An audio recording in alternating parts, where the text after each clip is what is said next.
Olá, investidores! Tudo bem? Uma boa noite a vocês. Estamos começando aqui mais uma retrospectiva aliada do ano de 2024, que não foi um ano fácil. Tenho certeza que foi um ano desafiador, mas também um ano de muitas oportunidades. Para essa retrospectiva de 2024, a gente separou um conteúdo dividido em 3 blocos, onde a gente no primeiro bloco vai falar um pouco sobre economia global, e assim citando China, Estados Unidos e Europa. No segundo bloco a gente fala um pouco mais do Brasil, gastando um pouquinho mais de tempo para a nossa economia local. E no terceiro bloco a gente vai falar um pouco do que a gente espera para 2025. Se você está assistindo esse vídeo pela primeira vez e não nos conhece, sou Guilherme Miranda, sócio estrategista da Aliar, e para esse bate-papo de hoje eu convido o Paulo Pedroso, sócio fundador da Aliar. Paulo, boa noite, obrigado aí pela presença. Fala, Guilherme, boa noite. Obrigado aí pelo convite, por mais um bate-papo aqui representando a Aliar. Acho que é um bate-papo fácil, né? O ano foi tranquilo, foi um ano quase sem volatilidade, quase sem desafio. Tá fácil, né? Falar de Brasil. Todo mundo amanheceu o ano ali, começou o ano achando que ia ser um final marcante e positivo, e a gente chega num final de ano como esse, né? Tudo dos pés, de cabeça para baixo, né? Acho que se a gente fizesse um filme, né? A gente até brinca, né? Eu falo isso muito para os clientes, né? Se o Brasil fosse uma série da Netflix e o primeiro trimestre fosse aquela primeira temporada meio morna, né? Que você fala, acho que não vai ser boa essa série. Quem começou a pegar a série no meio, viu os últimos capítulos, falou, cara, como que eu perdi tudo isso? Em que momento o vilão ficou desse tamanho aqui, né, no final? Mas, Paulo, pra gente dividir, né, vamos fazer esse bate-papo por blocos, eu acho que fica mais fácil até pro entendimento dos nossos clientes e investidores. Vamos começar de fora para dentro, que acho que fica mais fácil, né? Vamos começar um pouco de China. China, a gente sempre fica ali os primeiros 2, 3 meses do ano meio cego, né, no que está acontecendo. China demora um pouquinho mais para mostrar os dados de fato, né, o que eles têm de previsão para o ano corrente, que seria o ano de 2024. Quando China divulga os primeiros dados ali, e isso eu acho que talvez é o primeiro grande impacto que a gente tem de China no mercado, é que o mercado esperava que China talvez ia ter um pace de crescimento ali em torno de 6%, e China vem com um pace de crescimento de 5%. Quem dera, né? Se o Brasil tivesse um pace de crescimento desse. Quem dera a gente estivesse reclamando de 6 para 5, né? Então esse eu acho que foi o primeiro impacto, né? A gente viu China talvez tomando uma direção um pouco diferente do que o mercado esperava. A gente sabe que o mercado imobiliário chinês passa por um momento turbulento, é o pior dos últimos 18 anos. E talvez o mercado esperava maiores incentivos no setor imobiliário. Mas a China acho que foi por uma outra mão. Ela preferiu, né, fortalecer o setor financeiro e os bancos. E, obviamente, isso teve um peso para o Brasil, né? A gente viu, principalmente na nossa balança de exportação e importação China, tem um fluxo muito menor na parte das commodities. Então, acho que esse foi o primeiro peso de China. Queria que você comentasse rapidamente esse impacto de um pace menor de China na economia brasileira. Eu acho que assim, os países emergentes, principalmente o Brasil, se ancorava muito em China, principalmente na aquisição ali de commodities brasileiras, né? Você pega minério de ferro, alimentação como um todo, e hoje a China ela começa a ter vários outros problemas que antes ela não tinha. Antes tinha uma população muito grande, que vinha crescendo a uma velocidade muito grande, faltava alimento, faltava habitação. Hoje a gente vê o governo chinês já fomentando que os casais eles tenham uma natalidade maior, tenham mais filhos. Então é inverso do problema que eles tinham há 20 anos atrás, por exemplo.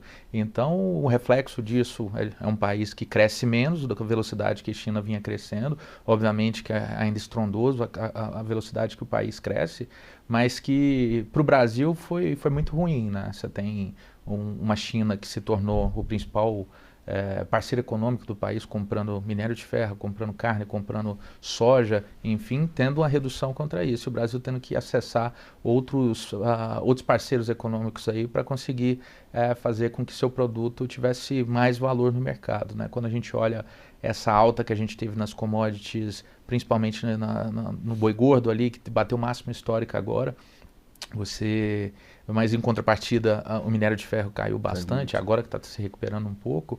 A gente olha para a China, de fato, ainda com essas sanções que os Estados Unidos devem começar a taxar o resto do mundo, né, tanto China quanto Brasil, como uma nebulosidade muito grande econômica, né, olhando essa unidade bilateral que a gente tem com os dois países. Pegando um gancho disso que você falou, acho que quando você fala dessa parceria, né? Obviamente o Brasil hoje tem, né, como a China, acho que, se não me engano, é o nosso segundo principal parceiro, né, de comércio ali lateral, e a gente viu nessas duas últimas, né, edições do G20, que a gente teve uma no Rio de Janeiro e outra em Xangai, o Brasil se aproximando ali mais, né? Obviamente a China é muito parceira nossa, mas eu acho que é um momento, talvez, assim, que dessa aproximação, até, vamos dizer assim, aquela conversa no pé de ouvido que teve nas imagens do Lula, né, com o Xi Jinping aqui no Rio de Janeiro, é algo que mostra, talvez, essa sobretaxa, né, essa taxação dos Estados Unidos contra a China, essa guerra de taxas que a gente vai ver nos próximos anos, favoreça o Brasil, mesmo com um pace menor de crescimento da China. Né? Não sei se você partilha dessa visão, mas eu acho que talvez, mesmo tudo acontecendo, o Brasil parece que ele sempre tem uma oportunidade piscando ali, que ele falou, pô, peraí, deixa eu ver que isso aqui também tá para mim. Eu acho que o fato de você estar com Rússia, principalmente em guerra ali com a Ucrânia, e você olha para um país, para um mundo globalizado como a gente tem hoje, principalmente, que Rússia tenta angariar parceiros para o lado dela, Estados Unidos vê com criptomoedas, com uma série de outras negociações em paralelo, vê países que sempre foram seus parceiros desde que o dólar existe, começando a sair, se distanciar e olhar para outros parceiros econômicos fora do Ocidente, isso aí traz oportunidades, obviamente, né? Quando você olha hoje, teve quarta-feira, né? Você teve o Trump dando algumas declarações de que deve taxar o Brasil, que o Brasil taxa demais os Estados Unidos. Então isso de fato é uma abertura de diálogo, né? Não é que ele vai taxar, mas sim que ele quer que o governo sente ali e se aproxime mais para que isso não aconteça. E aproveitando o gancho que você falou dessa da taxação e falando já, introduzindo aqui, falando de Europa, a gente viu até uma proximidade, né, do BRICS com relação à zona do euro, né, ali, e do próprio Brasil com a zona do euro, né.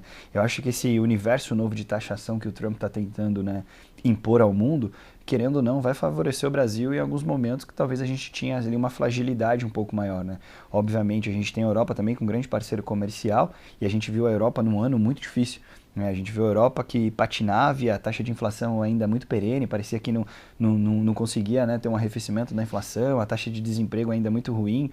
Né? Ao longo de 2024, a gente viu reportagens, por exemplo, sobre a economia da Europa que era muito atípico. Né? A gente viu a fábrica da Volkswagen fechar na Alemanha. E isso é algo, assim, pode parecer simples para quem não tem, vamos dizer, o dia a dia ali, a vivência no mercado financeiro, mas é a mesma coisa a gente falar que tem, sei lá, Baía de Petróleo, petrolíferas da Petrobras fechando porque o desempenho está baixo. Então isso é de fato um reflexo da economia europeia que ainda parece que não entrou naquela matriz nova, né?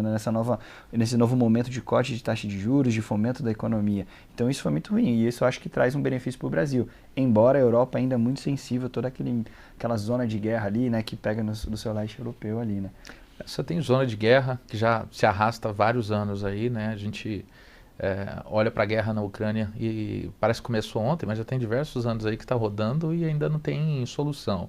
Você tem Israel que também está em guerra com países ali que estão próximos e acabam drenando um pouco da liquidez que vem da Europa, que vem dos países ali que são aliados, e você tem uma crise migratória muito grande na Europa, né? Então acho que o que a gente vê na mídia e um dos principais problemas que os países estão enfrentando é essa nova dinâmica global de pessoas imigrando de países pobres para a Europa, esses países europeus adotando esses imigrantes sem saber, sem ter uma estratégia bem definida de como resolver um problema que aqui aconteceu também com Venezuela, enfim, com os haitianos lá no passado e que hoje se tornou ali um problema humanitário, né, na Europa. A Europa assim, é muito claro, né? A Europa está cansada, talvez, de tudo isso, né? Os maiores países da Europa ali não tem mais dinheiro para gastar, para fazer um funding para ajudar a guerra, para receber tanta gente de fora e tá no momento que ele fala, pô, mas eu tenho que ajustar o meu país aqui, a taxa de juros está num nível que está alto, está difícil eu manter a economia local. Então, assim, a Europa ainda sofre muito, né, com essa questão de ter que, em alguns países da Europa, né, os principais países da Europa, tendo que manter ali aquela política da boa vizinhança, recebendo todo mundo, ajudando ali com rios de dinheiro para manter ali a ordem, vamos dizer. E a gente viu, por exemplo, países como a França, ao longo de 2024, tendo troca de poder, uma série de outras coisas que, assim, não vou dizer que é atípico, né, na política europeia, porque a gente vê isso até então, mas era algo que parecia que estava muito tranquilo. A gente não falava desse tipo de notícia nos últimos 2 anos, por exemplo, em Alemanha, França, e a gente viu isso, né, acontecendo. Então, acho que, de fato, assim, esse momento de taxação europeia, esse momento ainda da economia patinando, favorece também o Brasil para tentar fazer essa parceria ser um pouco mais robusta. E aí, pulando um pouco já, falando dos Estados Unidos, acho que ao longo de 2024 teve-se muitas notícias, mas acho que as mais esperadas eram quando vai ter o corte da taxa de juros, e a gente caminhou de janeiro até setembro, né, para que isso acontecesse. a gente começa ali o ano de 2024 nos Estados Unidos, Biden ali e Trump, e a gente, beleza, o Trump e o Biden, depois sai o Biden, entra Kamala e todo mundo já, né, assim, fala, pô, o que a gente vai fazer agora? O Trump vai ganhar de lavada, mas mesmo assim a gente viu em alguns momentos a eleição ali com os dados ainda muito, muito próximos. A verdade foi que a gente vai viver um segundo mandato Trump. O primeiro mandato Trump foi marcado talvez por grandes falas e poucas atitudes. Falou muita coisa, vou construir um muro, vamos dividir, vamos sitiar, né? E falou uma série de coisas que não foi feito.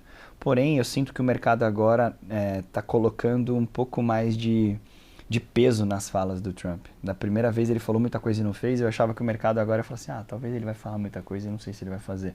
Mas eu sinto agora que o mercado está muito mais sensível a tudo que ele está falando agora, e até mesmo as demonstrações que ele está fazendo de contra a China, contra o próprio BRICS, né? A gente teve um relato há 2, 3 semanas atrás que ele falou, pô, se o BRICS, né, tentar fazer a moeda deles ali interna, eu vou taxar 100% o BRICS, né? E então, assim, ele parece que ele está peitando muito mais o mundo, né? De fato, fazendo aquela Make America Great Again, e é isso que ele vai fazer, e isso impacta o mundo e dá uma certa volatilidade global, que é o que a gente está vivenciando aqui agora. Os Estados Unidos corta, assim, taxa de juros, a inflação começa a arrefecer, o mercado de trabalho ainda é muito forte, mas acho que o que mais preocupa é 2025, porque, querendo ou não, o Trump está com uma característica um pouco mais gastona. Vai tributar todo mundo, vai focar na economia interna e, obviamente, isso aumenta ali o custo, aumenta os gastos políticos e fiscais ali. Eu acho que assim, os Estados Unidos, da mesma forma, tem aumentado bastante seu endividamento e isso resulta num crescimento, obviamente, um aumento dos preços, a inflação. A gente tem problemas na Califórnia, com um afrouxamento das leis, né, principalmente do governo anterior ali do Biden, e a gente vê um aumento generalizado ali dos preços no sul da Flórida, no Texas, principalmente naquelas regiões onde o pessoal da Califórnia tem imigrado, né? Então, quando a gente olha para o sul da Flórida, hoje as pessoas que são nativas estão tendo que subir cada vez mais para o norte porque está insustentável o preço dos aluguéis. O aumento de preço também no supermercado, isso aí impacta diretamente na vida, no dia a dia do norte-americano, que é algo que a gente já está acostumado aqui, Exato. né? Mas para lá sempre foi uma dinâmica muito, muito afastada, né? Que ninguém estava acostumado. E com isso, obviamente, os Estados Unidos gastando tanto quanto está, se o Trump tiver uma postura de gasto, como ele está mencionando, ele precisa arrecadar mais.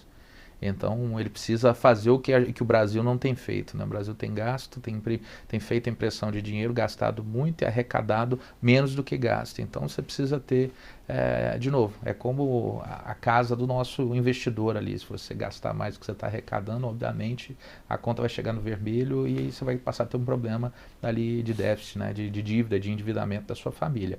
O país ele acaba sofrendo a mesma coisa, né? A grande questão é porque o governo tem o poder de imprimir cada vez mais dinheiro e nós, na nossa casa, a gente não tem o poder de fazer isso.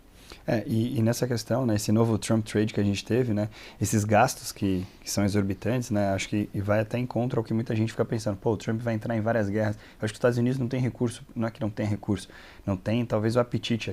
Se a gente for parar para ver, a gente tem 5 guerras mundiais acontecendo ali. A gente tem Ucrânia, Irã, Iraque, Estados Unidos que está em todas, a gente tem algumas grandes guerras ali, os Estados Unidos não tem dinheiro para financiar todo mundo do jeito que está. Ele precisa recolher muito mais coisa. A gente sabe que o Trump vai ser um pouco mais gastão, como você disse, e eu acho que um sinal disso, a gente vê até que assim, essa volatilidade que o Trump traz para o mercado é tão grande que a gente viu um descolamento em ativos de alto risco, como por exemplo a criptomoeda.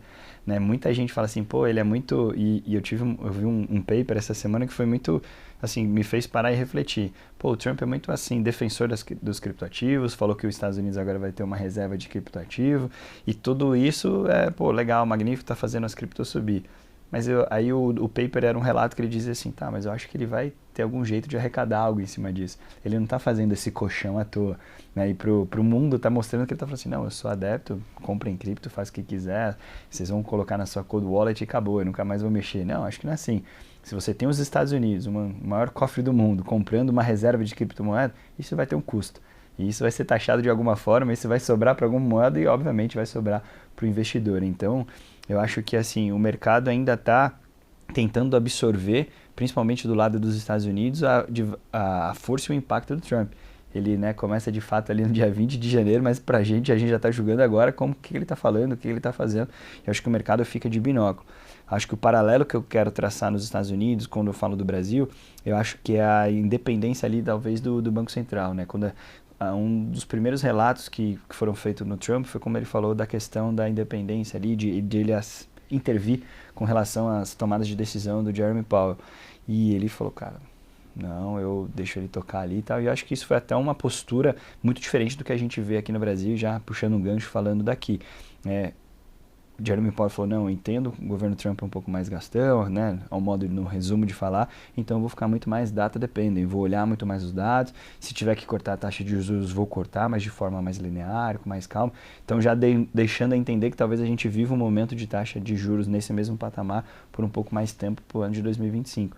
Acho que esse é um peso muito diferencial quando a gente fala de economia americana, né? O Lula teve esse problema de saúde, ele saiu e a primeira coisa que ele disse foi, 12%, eles estão malucos. Essa taxa está muito alta.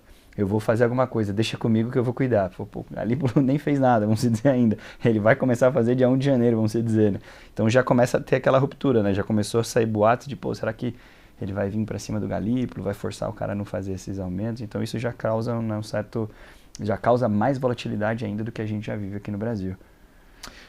Assim, olhando para os Estados Unidos, uma economia desenvolvida e que tem costume de lidar com crises há mais tempo que o Brasil, né? Então, o Trump, obviamente, a gente não sabe o que ele vai fazer, a gente imagina que deve ser um governo parecido com o que foi o primeiro, com falas fortes e potentes, como aconteceu naquele primeiro mandato, mas a ideia principal ali do americano é justamente ter força econômica para colocar a economia nos trilhos. O fato do Banco Central ser independente, isso ajuda demais, mas se o governo continuar gastando, não tem remédio que consiga sanar essa dor. Então, quando eu olho para essa economia, principalmente olhando criptomoedas explodindo, S&P também batendo máxima histórica, e aqui indo em contramão com isso, acredito que para o próximo ano a tendência é que lá entre nos eixos, e mesmo com gasto maior, o juro também dos Estados Unidos, a taxa básica de juro, ela tem sido bem acima da média histórica. Então, isso ajuda bastante para os Estados Unidos, porque ele drena dinheiro de todas as economias, né? Então, quando você pega fundo soberano, economias, essas economias a gente tem um viés de olhar que só o Brasil é bom, né? Porque nós somos brasileiros, mas o que acontece na economia é muito diferente. Todo mundo busca um lado mais seguro e que são países europeus e também países da América do Norte, né? Tanto o Canadá quanto os Estados Unidos, mas principalmente os Estados Unidos. Então o pessoal sabe fazer bem, eles sabem que mantendo a taxa de juros alta, o cofre fica cheio por mais tempo. Sem contar que ele tem um Senado e um Congresso total do lado dele, né? Acho que isso é uma grande diferença no Brasil. O Brasil é esquerda, direita, centrão, é centro-esquerda, centro-direita. Então, assim, o mix de balança que você tem que equilibrar ali é muito maior. Então, acho que isso talvez gere esse conforto que ele acha que ele vai talvez conseguir implementar mais as ideias dele. Passando aqui para falar de Brasil, eu acho que aqui a gente gasta um pouquinho mais, né? A gente comentou no começo do vídeo, né? Se a gente tivesse que dormi em janeiro, acordei em dezembro, eu falo, mas peraí, o que aconteceu, né? O primeiro Fox do ano era a gente começa o ano com uma taxa de 11,75, a bolsa a 132 mil pontos e os especialistas, né, tanto os de internet quanto os oficiais, dizendo, não, final do ano é bolsa 145, 150 mil pontos, dólar a 5, PIB 1,5. Aí eu falei, será que é isso, né? Vamos ver. E o Brasil com toda aquela esperança. E a gente começa um ciclo de corte de taxa de juros chegando até 10,5. Na frente de todo mundo. Na frente de todo mundo. E aí o elogio era, Brasil se antecipou. Brasil sabiamente fez tudo isso. Vamos dividir por partes, que eu sei que é muita coisa, mas primeiro semestre, não, vamos dizer, os primeiros 5 meses do ano, a gente ainda tinha uma economia que parecia que não estava tão degradada como está agora. A gente tinha ali talvez um fiscal até que no eixo, a gente falava de uma inflação ali na casa de 3,80, 3,90, ou seja, muito perto ali do nosso teto, né, vamos dizer, muito próximo ali, até então tudo muito controlado e os gastos ainda controlados. Tô correto ou só eu vi esse episódio dos primeiros meses do Brasil? Foi isso. E aí, assim, a gente tinha um direcional no começo do ano. Bolsa, dólar, inflação era esse. Ao longo do caminho a estratégia mudou e mudou muito forte, né? Se o nosso cliente está vendo esse vídeo agora, com certeza ele vai receber isso no final ali do ano e vai fazer aquela retrospectiva e vai falar, a gente está com uma taxa de 12,25, já contratado 2 próximas altas, um dólar chegou a bater 6,21, 6,20, quase 6,22, uma inflação que vai ficar liberando 5%. foi só o gasto público que incentivou isso, Paulo? Se você tivesse que falar assim, cara, qual foi o principal detrator disso tudo? Obviamente foi o fiscal muito corroído. Mas em que momento a gente perdeu a mão disso? Porque, assim, em 4 meses a história mudou muito fácil, muito rápido, né? O gasto subiu muito. Na verdade, assim, desde o início do ano a gente vem esperando uma reforma, né? Tanto fiscal quanto tributária. Enfim, a gente vem esperando que o governo ele vai gastar menos e que ele vai traçar ali estruturas para que esse fator fosse resolvido. A gente teve no início do ano os fundos exclusivos sendo taxados, o governo com uma movimentação muito grande de taxar as grandes fortunas, que é algo que países como a França fizeram no passado e deu muito errado, porque acabou tirando aquelas famílias endinheiradas, aquelas famílias que tinham grandes fortunas do país, e a gente foi por esse caminho. Então, no início do ano, houve essa taxação, muita gente tentou levar para fundos de previdência privada, aí o governo também colocou um teto para aqueles fundos que fossem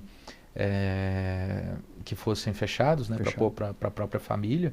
E o que acontece quando o governo começa a ter essa movimentação? Obviamente, você tem um receio muito grande da população de classe média alta, mas principalmente as famílias que têm muito recurso aqui no Brasil, de se defender. Então, essa defesa faz com que as pessoas comecem a mandar divisas para fora. Consequentemente, comprando mais dólar, você tem um crescimento ali do preço, né?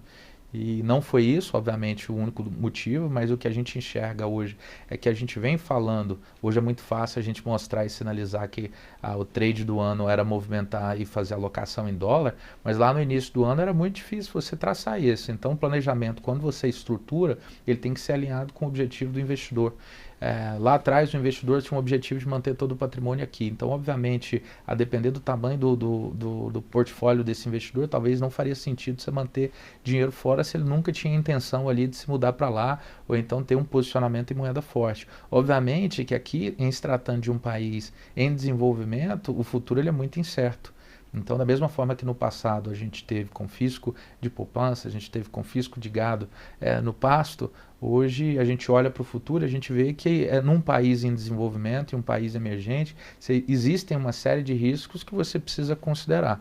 Então, hoje o dólar batendo 6,20, é muito claro que antes o dólar a 5 ou 5,50 estaria barato. Só que quando ele estava nesse patamar, a gente falava que 4,50 era barato. Isso que você falou barato é engraçado. Eu estava falando com um cliente essa semana e aí ele falou uma coisa que é engraçada. Ele falou, Guilherme, no começo do ano o dólar a 4,90, parece que eu já estava acostumado a um dólar a 4,90. Então, para mim, o apetite ou essa disparidade que a gente fala não era tão atrativa. Então, assim, o cliente falava assim, estou acostumado com o dólar a 4,50, não vejo motivo para mim ter dinheiro fora do Brasil. Agora com o dólar a 6,20, todo mundo se desesperou e quis mandar, porque falou, opa, peraí, eu acho que isso foi ruim, né? Nesse momento, o gasto no Brasil, a gente também tem que pôr na conta que a gente teve até uma catástrofe. A gente teve o Rio Grande do Sul que não estava na conta, e obviamente foi um gasto extra ali, tanto para o governo local quanto para os cofres públicos como um todo. Né? Eu acho que, assim, a gente viu um mercado se antecipando para algumas coisas e esquecendo outras, né? Eu acho que essa parte da globalização, como a gente fala, e a gente preza isso muito na LIA, quando a gente monta o portfólio, é antecipar um pouco dos movimentos, mas preencher todas as classes. Dólar é 6,20 hoje, que ele bateu nessa semana 6,20, tá caro? Cara, obviamente é caro. Se você estiver indo pra Disney amanhã e precisar comprar dólar hoje, 6,20 tá caro. Mas se você tem um portfólio que você mandou a 5, 5,50, 5,20, 6, 6,10, 6,15, você mandou sempre, então você fez um preço médio. Você teve um direcional de como fazer. Eu percebi ao longo dessa semana um sentimento de muito pavor das pessoas, de investidores assim, eu digo de uma senioridade, de uma carteira muito sênior, né, se desesperando e querendo mandar dinheiro para fora a qualquer custo, como se o Brasil fosse acabar na terça-feira que vem. Né? E eu acho que esse é o nosso papel, de passar um pouco dessa tranquilidade. Óbvio, é um mercado de volatilidade, o Brasil está num momento muito ruim, mas eu acho que assim, é um momento ruim, mas também tem oportunidades. A gente tem que ser muito honesto quanto a isso. Para o nosso cliente que é superavitário, vamos dizer, que tem ali um perfil de investidor, vai ter oportunidades aqui no Brasil também. Óbvio que a gente tem o risco dessa moeda doméstica, mas também gera essa oportunidade. Então, acho que esse caos de medo que faz as pessoas dançarem conforme a música é que é ali que está o perigo de você perder o dinheiro, né? Não sei se você concorda com isso. Claro, eu acho que assim, esses momentos de extremo estresse que a gente vivencia, quando foi o início ali do Covid, que todo mundo teve que se trancar, você teve impeachment da Dilma, que inclusive quando a gente olha para os números que a gente está vivenciando hoje de dólar muito alto, de título público batendo taxas estratosféricas, a gente se assemelha àquele período do governo Dilma em que houve, de fato, impeachment, que aconteceu 2 vezes na história do país. Então, as pessoas começam a olhar esse tipo de momento e tomar decisões erradas baseadas na emoção. E quando você tem uma estratégia, um portfólio, você tem que olhar o motivo de você ter construído esse portfólio lá atrás. Normalmente o mundo não acaba. Isso que eu tenho para dizer para o nosso investidor. Até hoje, assim, desde quando eu estou vivo aqui, o mundo não acaba. Obviamente, você tem que se planejar e traçar estratégias com racional, enfim, com inteligência, e não deixar a emoção se aflorar ali e ficar tomando decisões, porque você está vendo a notícia na internet, está vendo a notícia no jornal, que aquele é basicamente um recorte do que está acontecendo hoje. E, enfim, o fiscal ele se deteriorou muito em 4 meses. E pode ser que qualquer medida do governo, em 4 meses também melhore bastante. E o pior momento de você ter dolarizado uma parte muito grande do seu portfólio por causa do seu emocional, vai acontecer agora, você acabando com boa parte do patrimônio da sua família. E eu acho que isso que você falou vale até a pena a gente fazer um paralelo e gastar um pouco mais. Acho que a principal lição que a gente deixa hoje para o cliente é o seguinte: o mercado sempre vai ter crises. Crises acontecem a cada 5, 10 anos, a gente vê vários movimentos acontecendo, mas o mais importante disso se você tem a sua política de investimento própria e a sua estratégia de alocação, as crises vão estar lá, sim, e você vai ter você aprende a navegar na crise. Quando você tem uma política de investimento feita para a sua família, para a sua gestão familiar, quando você tem uma estratégia de investimento, o dólar a 6 ou a dólar a 6,20 impacta? Óbvio que impacta, talvez era um aporte maior ou menor, mas você tem uma conduta daquilo que você precisa. Você não precisa acertar a mosca lá em cima da montanha. Por quê? Porque você tem uma conduta a seguir.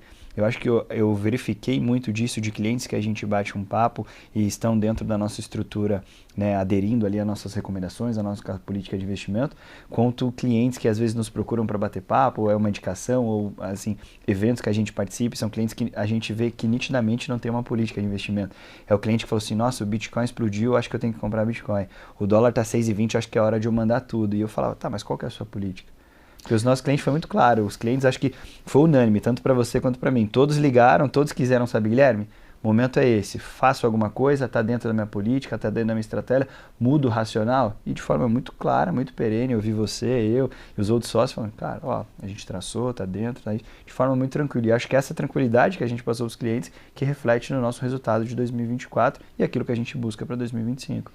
Eu acho que assim, quando a gente olha para o racional do mercado de uma carteira diversificada em que tinha um percentual relevante ali para um cliente conservador moderado, seria em renda variável Brasil, e que a gente saiu, acho que quase que totalmente, ou então mantendo um percentual muito pequeno em relação ao portfólio dos clientes. E acertar o olho da mosca, isso aí é uma falácia do mercado, ninguém consegue isso. Acho que na minha carreira profissional aqui eu conheci pessoalmente poucas pessoas que fizeram fortuna no mercado acionário. Então, hoje é comum, obviamente no momento de estresse que a gente está vivendo, as pessoas querendo dolarizar e comprar criptomoeda. Normalmente as pessoas que estão perguntando isso, depois que o mercado teve essa alta muito rápida em um espaço curto de tempo, são as pessoas que estão perdidas. Então vale você conversar ali com um profissional que te atende para entender se cabe do seu portfólio, e principalmente esse tipo de ativo que tem uma volatilidade muito grande, da mesma forma que ele sobe e desce. Então, exato, se você está preparado para ganhar uma fortuna muito rápido em um espaço curto de tempo, entenda que você também tem que estar preparado para perder 10, 20, 30% na mesma velocidade que você ganhou. E boa parte das pessoas, dos investidores que a gente conheceu aqui nessa trajetória, eles não têm estômago para isso. Então, olhe muito bem, traça uma política ali, veja quanto que você aceita de risco nessa estrutura para você tomar as melhores decisões possíveis. Acho que é bater de novo nessa tecla, né? Eu acho que tenham a sua política de investimento pessoal. Porque se você está no momento como a gente está vivendo agora, de extrema volatilidade, o momento onde a gente viu o presidente Luiz Inácio Lula da Silva indo para o médico fazer a cirurgia e o mercado melhorando. Olha a sensibilidade no mercado. E aí ele saiu da primeira cirurgia, o mercado piorou. Aí ele voltou para a segunda cirurgia, o mercado respirou. A sensibilidade está tão grande, a gente está tão sedento de qualquer coisa para se apoiar e segurar para que o mercado melhore, que se você pega e abre o YouTube num momento como esse, você sai com uma carteira ali que não é para você. Você vê ali, nesse momento, assim, eu até brinco, né? No momento de volatilidade, todo mundo veste o jaleco de especialista. A gente tem especialista em guerra da Ucrânia, especialista em criptomoeda, toda hora vai surgir um especialista, mas não tem nenhum especialista em política de investimento pessoal, porque é a sua vida. O maior especialista de política de investimento para a sua vida é você. É você sentar, abrir o livro com a gente ali e falar, minha vida é essa, eu suporto isso, minha vida é aqui, e o que a gente faz?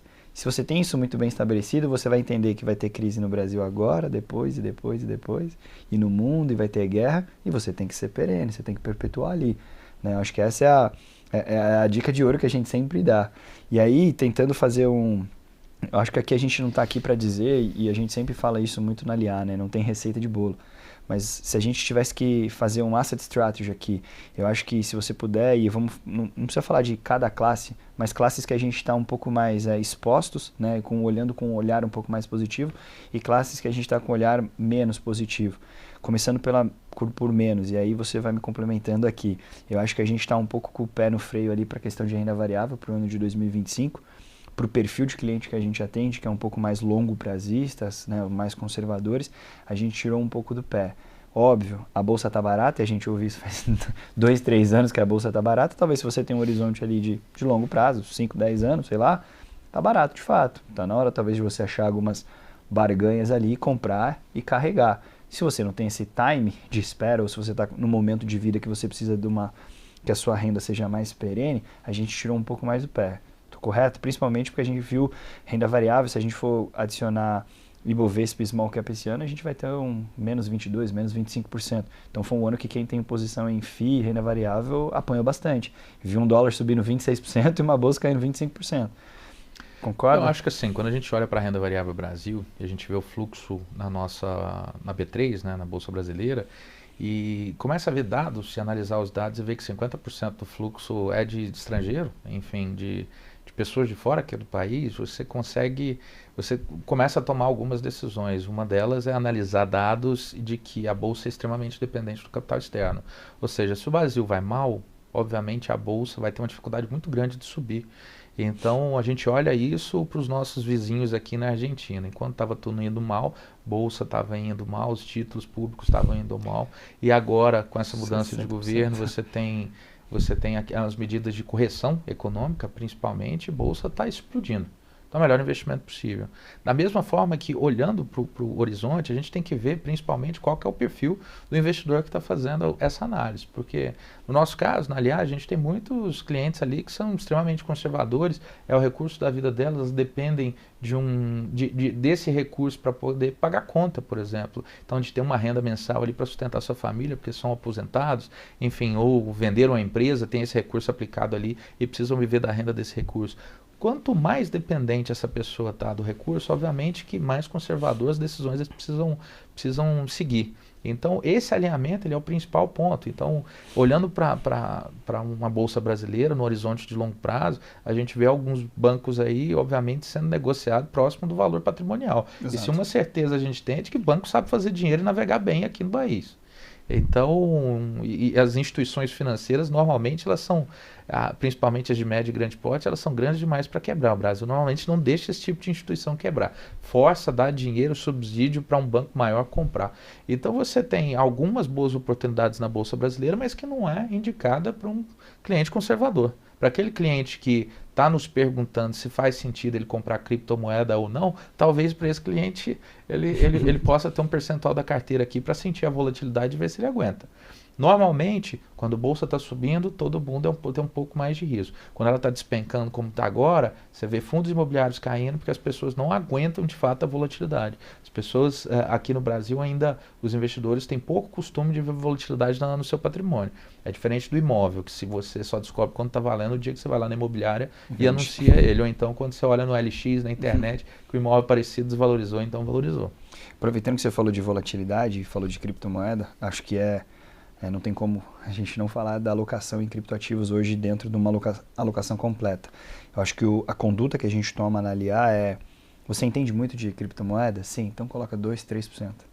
Ah, mas por que 2, 3% se eu falei que eu entendo muito? Porque eu acho que é um ativo que ele pode valorizar tanto e ser 20%, esses 2% pode virar 20%, então se você perder, você também tem que entender que você desvalorizou seu portfólio em 20%. Eu acho que a criptoativo, principalmente, quando a gente fala de criptoativo, existem diversos, mas vamos focar um pouco mais em Bitcoin, eu acho que ele chegou no momento talvez que ele teve, não vou dizer que um nível de atratividade, mas ele alcançou outros patamares. A gente viu, por exemplo, fundo verde, super tradicional, um fundo desde 1996, o Stubeck falou, pô, peraí, agora eu tenho posições em criptoativos. Pô, mas agora, com o criptoativo a $100 mil, né, chegou a bater $107 mil, será que não é tarde? Eu acho que o criptoativo agora, o Bitcoin, se tornou, assim, uma alternativa dentro do portfólio para o cliente que busca uma volatilidade ao invés de ele estar numa renda variável. É um ativo tão volátil quanto, mas eu acho que ele está no momento de mais perenidade. Você concorda comigo? Porque assim, a gente viu o criptoativo sobe 15, 10, 20 no mesmo dia. Agora parece que ele está um pouco mais controlado, até porque o enxame de gente olhando e até mesmo os Estados Unidos tentando ali, né, de toda forma, né, normalizar toda essa questão de criptoativos, isso traz olhos, né? Eu vejo isso pelo Brasil, né? Acho que quanto mais informações a gente tiver sobre criptoativos, quanto mais operações tiver, pra gente é melhor. Você vai ter mais regulamentação, você vai ter mais olhos, mais leis e obviamente isso é importante para o mercado. Hoje um cliente consegue comprar Bitcoin na plataforma do BTG e tá tudo ali, certinho. Ele não tem aquele programa, vai quebrar, minha carteira de cripto vai sumir, vai falir, é golpe, não, é uma pirâmide. Não, tá ali dentro do seu portfólio. Eu acho que esse é o maior acesso e a maior oportunidade de diversificação que a gente dá para o cliente, para aquele que quer testar, você concorda? Eu acho que assim, dentro da estratégia global desse cliente, se couber renda variável e essa renda tem a capacidade de ter explosão para cima ou para baixo, eu acho que possivelmente pode ter sentido. Qual que é o ponto? Hoje a gente está uma tendência de alta nos criptoativos, então é muito fácil você tomar uma decisão de inserir esse perfil de ativo no seu portfólio, porque ele está em tendência de alta e a gente está vendo ele batendo máxima histórica aí. Da mesma forma que Bolsa Brasileira está em tendência de baixa, a gente não vê ninguém falando, quero comprar e encher o carrinho aqui, a não ser poucos investidores de pequeno porte na internet ficam bradando. Então, quando é muito fácil você tomar a decisão de incluir um portfólio no seu portfólio algum ativo que está numa tendência de alta. Obviamente que os criptoativos no passado eram muito difíceis de ter acessado, como você mencionou, Guilherme, e hoje você tem ETFs, você tem BlackRock, você tem o próprio BTG dando acesso para esse tipo de estrutura com uma facilidade muito grande, mas principalmente com a segurança que antes não tinha. Agora, falando da onde a gente está um pouco mais positivo e posicionado, né? A gente tem, obviamente, pré, pós e PCA, mas antes de eu falar dessas 3 classes de ativo, eu acho que eu vou começar por um posicionamento que a gente está, já ao longo de 2024, a gente fez bastante, já o que a gente fazia já desde 2023, muito forte nos clientes do Family e agora nos clientes Private também, que é a globalização do portfólio. Não é porque o dólar está caro que a gente deixou de globalizar, ou a gente deixou de falar, ou está falando agora só porque está todo mundo globalizando. Acho que isso é, sim, de fato, algo que já é muito presente dentro da nossa alocação estratégica das carteiras dos clientes da LIA, e a gente vai manter isso em 2025. Porque muitos clientes me perguntam, eu acredito que essa pergunta também é recorrente para você, Paulo, o dólar está caro, paro por aqui, continuo fazendo isso, ainda faz sentido, aumento minha exposição, não aumento minha exposição, e como que a gente lida com isso, queria que você falasse um pouco, né? Eu acho que a gente tem ali não vou dizer um direcional, mas a gente tem um percentual ali da carteira que a gente entende que seja ok, e aí obviamente cada cliente tem o seu percentual, mas a gente tem uma média ali que a gente atua mais ou menos para os clientes, e a gente vê que muitos clientes ainda estão longe desse percentual que uma carteira private suporta. Guilherme, eu acho que assim, no nosso lado aqui na LIA, a gente sempre gosta de olhar para o patrimônio global do cliente, não só nos investimentos financeiros que ele tem. Quando a gente olha para o mercado há mais ou menos uns 2 anos, as fazendas que muitos dos nossos clientes têm aqui no Centro-Oeste, elas bateram máxima histórica, né? Você teve alqueire de terra sendo vendido a R$1 milhão e que hoje, depois que 1 ano e meio depois aqui dessa máxima histórica, a soja caiu pela metade, o boi gordo caiu pela metade e obviamente as propriedades se desvalorizaram, porque o volume de dinheiro que você conseguia fazer numa plantação ou então com operação de gado, ele diminuiu na mesma proporção em que a cotação se desvalorizou. E a gente viu muita gente queimando fazenda porque precisava de liquidez, e a gente viu outras pessoas comprando fazenda num preço muito mais barato que estava sendo negociado 6 meses anteriores, um ano anterior. Então, olhando para aquele cliente que tem um objetivo específico de chegar a X milhões, começar com X milhões de reais e atravessar 5 anos, 10 anos, 15 anos e múltiplos de 5 a X vezes 3, X vezes 4, por exemplo, em determinada janela de tempo, ele tem que pensar que essa alocação não tem certo ou errado no curto prazo, porque o futuro é muito difícil de você acertar. Se fosse assim, todo mundo só ganhava dinheiro no mercado financeiro, no mercado imobiliário, ninguém. Todo mundo só ia lá comprar a melhor fazenda que tinha um maior potencial de valorização. Eu comprar o apartamento na planta que tinha um maior potencial de valorização ou na cidade com maior potencial de valorização, e a gente sabe que isso não acontece. Da mesma forma que entender se o dólar vai subir mais, de 6 subir para 7, ninguém sabe. Hoje que a gente está num momento de estresse muito grande, é muito fácil pessoas falar, o dólar vai 7,5 e começar com esse discurso de que o país vai acabar, de que o mundo vai acabar, e não acaba. Não acaba. Da mesma forma que na pandemia que as pessoas morreram, os países não acabaram e o Brasil também não acabou. Então, olhando para um portfólio macro, você tem que pensar na estratégia e onde que você quer chegar. Então, na nossa opinião, na minha opinião, obviamente que se o cliente determinou na estratégia dele que ele precisa dolarizar o patrimônio, isso tem que ser feito a qualquer momento, porque você faz um custo médio dessa alocação. Ah, subiu demais no espaço curto de tempo. Talvez, se você está mandando X mil reais numa mesma remessa, diminui pela metade e vai fazendo isso aos poucos. Então, se porventura o preço recuar, você tem uma exposição. Imagine se hoje o dólar é 6,20, amanhã ele pula para 7, você tinha alguma exposição. Mas da mesma forma que se ele voltar para 5, você não vai machucar seu patrimônio de uma forma muito contundente. É algo que a gente gosta de fazer na LIA, e acho que isso é uma estratégia muito assertiva, e isso é uma estratégia que a gente replica e cabe para qualquer perfil, decidir fazer dolarização ou globalização de parte do meu portfólio. Sei lá, 20% do meu portfólio eu quero globalizar. Não tenha pressa. Você não precisa fazer 20% esse mês. Trace uma estratégia junto com a assessoria, com o seu investidor, né, com o seu assessor, com a sua área de estratégia. Gente, eu decidi que 20% do meu patrimônio cabe ser globalizado. Legal, eles vão estudar, vão ver que aquilo está feito. Então faz 5% num semestre, 5% no outro semestre, vai fazendo um preço médio. Não é porque você decidiu ter 20% do seu portfólio lá fora que você tem que mandar agora no all-time high do dólar a 6,20 porque o mundo vai acabar amanhã. Não vai. Calma. Então tem até isso, né? Essa estratégia de como você vai fazer essa globalização, eu acho que também faz parte do sucesso que você vai ter.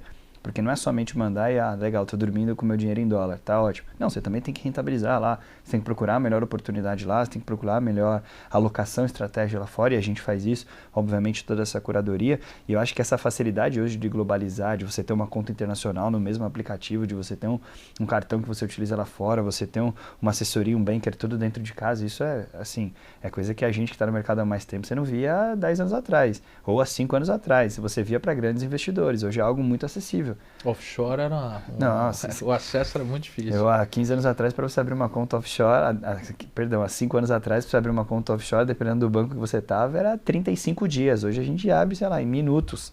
Então, assim, é uma coisa que é complicado. Mas aqui, voltando para o Brasil e falando agora da economia doméstica, acho que é unânime, né? Acho que já contratado mais duas altas, a gente saindo de 12,25, podendo chegar a 14,25 pós-fixado se torna muito mais atrativo do que ele é. Se tudo ficar ruim como está hoje, que, exato.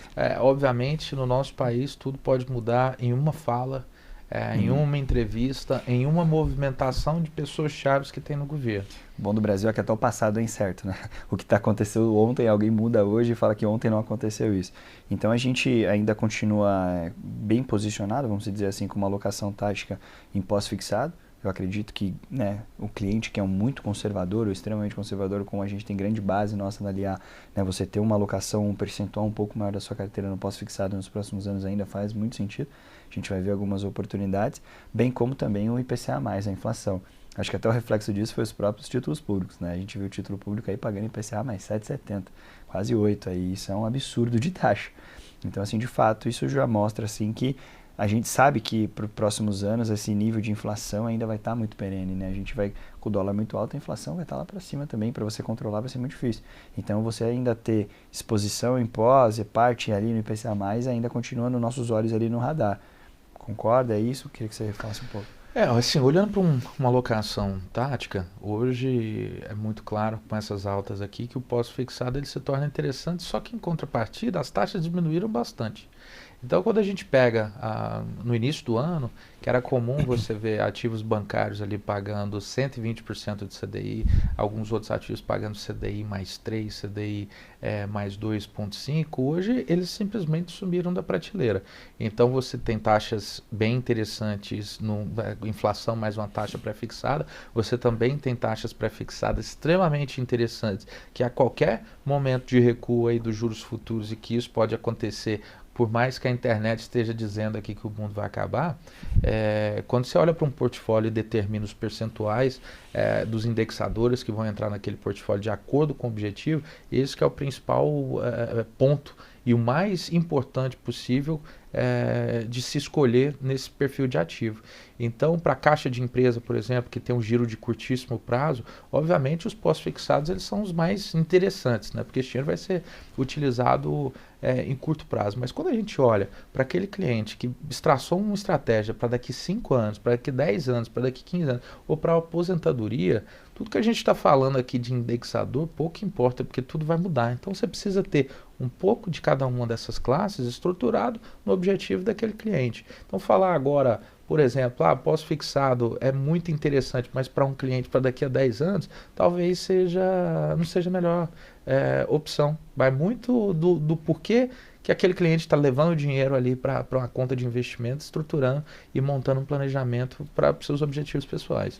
A verdade acho que vai surgir muita oportunidade, né? Para quem tem ali, quem está com o dinheiro na mesa ali vai ter muita oportunidade. A gente vai ter pré com taxas boas, IPCA mais com taxa boa, pós com taxa boa, obviamente, para o cliente que está com recurso agora, ele vai pegar oportunidades que ele não vai ter daqui 2 anos, como não tinha no começo do ano, e isso vai mudar. Mas eu acho que uma parte que eu queria que você comentasse um pouco mais, eu recebo muito essa pergunta, é com relação ao crédito privado a partir de 2000. Assim, a gente já tem na LIA uma acurácia muito grande com relação à escolha dos títulos de crédito privado. A gente tem um comitê interno, a gente tem uma política interna onde a gente, né, tem setores que a gente entra, setores que a gente não entra, tipo de ativos, ratings que a gente tolera o mínimo possível. E eu acho que a lição que a gente já faz na LIA é o que a gente vai dobrar talvez em 2025, que é a análise ainda mais profunda do ativo de crédito privado que a gente vai compor no portfólio do cliente. Porque taxa atrativa não quer dizer que é qualidade. Né? A gente constantemente recebe ali, a gente recebe muita comunicação, até mesmo de outros bancos. Eu já vi aí IPCA mais 10, IPCA mais 12, IPCA mais 15. Mas quando eu olhava ali o tipo de ativo, a qualidade do ativo, eu falava, isso aqui tá meio complicado. Eu acho que assim, na verdade acho não, tem uma das certezas da minha vida que não tem almoço grátis, alguém está ganhando ali. Então se você vê uma taxa que está extremamente fora, para uma empresa que você nunca ouviu falar, às vezes é melhor você atuar como agiota, porque você vai ter uma taxa ainda maior e talvez você corra risco ali de receber. Num momento de estresse como esse, você tem que analisar, principalmente quando você olha para um crédito privado emitido por uma empresa, balanço e DRE, os números dessa companhia. Hoje está todo mundo criticando o governo, obviamente, porque a gente está com déficit fiscal, ou seja, está gastando muito mais do que está arrecadando. Se você olhasse para uma empresa de crédito privado, que você está lá emprestando dinheiro e comprando um CRI, uma debênture dela, e ela estivesse se arrastando com números negativos pelos 4 anos anteriores ou mais que isso historicamente, você emprestaria seu dinheiro? Acho que a pergunta que você tem que se falar é isso, e não só olhar rating, mas olhar o lucro líquido dessa empresa, o EBIT do setor que ela está, que é justamente a curadoria que nós na LIA fazemos da política de investimento de cada perfil de cliente. Às vezes você olhar para um determinado ativo, você tem que talvez só alocar até dentro do FGC, então se for um cliente com valor muito grande, FGC também não vai ajudar em muita coisa se você não tiver uma estratégia definida do perfil de ativo que pode ou não entrar naquele portfólio, porque o risco está aí e no mercado financeiro como um todo, da mesma forma que aqui tem, nos Estados Unidos tem, em todos os lugares tem, muitas oportunidades que se tornam uma armadilha para o investidor.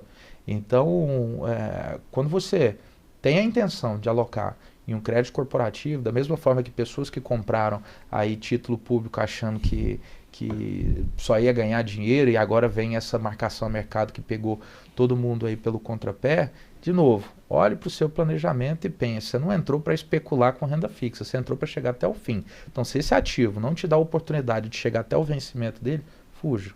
Exato. Paulo, eu acho que assim, a gente deu um resumão muito breve do que foi 2024. Eu acho que a gente vem fomentando todos os clientes e investidores ao longo do ano, em lives, materiais. Eu acho que, e de modo muito simples aqui, a gente tentou fazer um compilado, né? Como a gente brincou aqui, até o passado é incerto, talvez a gente está fazendo esse programa aqui hoje, e eu não sei quando o meu cliente vai ver, ele vai falar assim, pô, os caras estavam falando de dólar a 6,20, tá 7,50. Ou então voltou para 5,50. Ou então voltou para 5,50, né? E aconteceu, alguém morreu ali e tal, e tudo isso aconteceu. Mas acho que o recado, de novo, é política de investimento pessoal, estratégia de alocação familiar ou individual, e estejam próximo da assessoria. Porque eu acho que é nesse momento que a assessoria deve estar com você. Ah, o mercado tá ruim, tá tudo volátil, o dólar tá alto, tá estresse? Tá, é ali que a sua assessoria tem que dar. Porque quando tá tudo tranquilo, todo mundo é bom. Todo mundo é especialista, todo mundo vende um curso para te ensinar em 3 finais de semana como ser o melhor investidor possível, mas no momento que se pede estudo, curácia, né, quantas e quantas reuniões e noites longas a gente passa lá desenvolvendo e batendo papo, às vezes para escolher um ativo que vai ficar na carteira, a gente nem sabe por quanto tempo, às vezes por um curtíssimo espaço de tempo, mas a gente tem toda essa curadoria do que a gente vai pôr na carteira, se isso faz sentido para as famílias que a gente toca.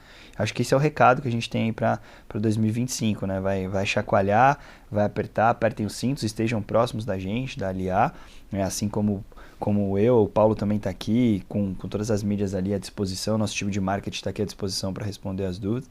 Eu acho que esse é o meu recado final, não sei se você quer dar algum recado final, sei que tem muito cliente seu te olhando aí, talvez já está viajando, vendo esse programa ali do outro lado do mundo, vendo o Paulo falar de 2024 e 2025, acho que é o momento aí de dar um recado para os clientes e para os nossos investidores que nos acompanham nas mídias aí para o ano de 2025. Eu acho que 2025, pessoal, a gente já cansou de falar aqui de planejamento, mas vai ser um ano que os juros estando mais altos, desde que não aconteça uma reviravolta e a gente tenha um afrouxamento, mas principalmente sinais positivos aí da nossa economia, é que não só o mercado financeiro está bem estressado, mas é provável que o mercado imobiliário também passe por alguns momentos de estresse. Do nosso lado aqui, como a gente gosta de acompanhar o nosso cliente no 360 graus, olhando para as oportunidades de mercado imobiliário, pense o seguinte, eventualmente você tendo oportunidades pagando 15% ao ano ali, IPCA mais 8%, é muito difícil, a não ser de novo que você compre aquele imóvel e tenha a sorte dele ser um dos que valorizem demais, que ele tem uma oportunidade de render mais do que isso. Então, obviamente que em algumas janelas a tendência é que o imóvel valorize bastante, você tem que entender que nesses cenários em que os juros estão bem estressados, você deixar o seu recurso ali parado numa conta de investimento e dormir tranquilo, ele vai te trazer ali vantagens competitivas muito maiores do que você pensar que tem que ficar tomando decisão. Às vezes ficar quieto é a melhor decisão que você venha tomar. Perfeito. Pessoal, acho que é isso. Obrigado aí. Obrigado a todo mundo que nos acompanhou ao longo de 2024, com as nossas comunicações, nas nossas mídias. Espero que ao longo de 2024, de alguma forma, a gente possa ter agregado conteúdo e informação para vocês. 2025 já está batendo na porta. Contem com a gente. Estejam próximos da nossa assessoria, estejam próximos da gente. A gente está aqui, de fato, para te manter informado. Eu sempre brinco e falo nas lives que eu faço de segunda-feira que o melhor ativo que cada um de vocês vai ter no seu portfólio é a boa informação, mas a boa informação sendo consultada com uma boa fonte, né? E essa boa fonte espero que seja nós aqui da Aliar. Então desejo a todos aí um ótimo 2025, bons negócios, contem com a gente, até a próxima. Valeu!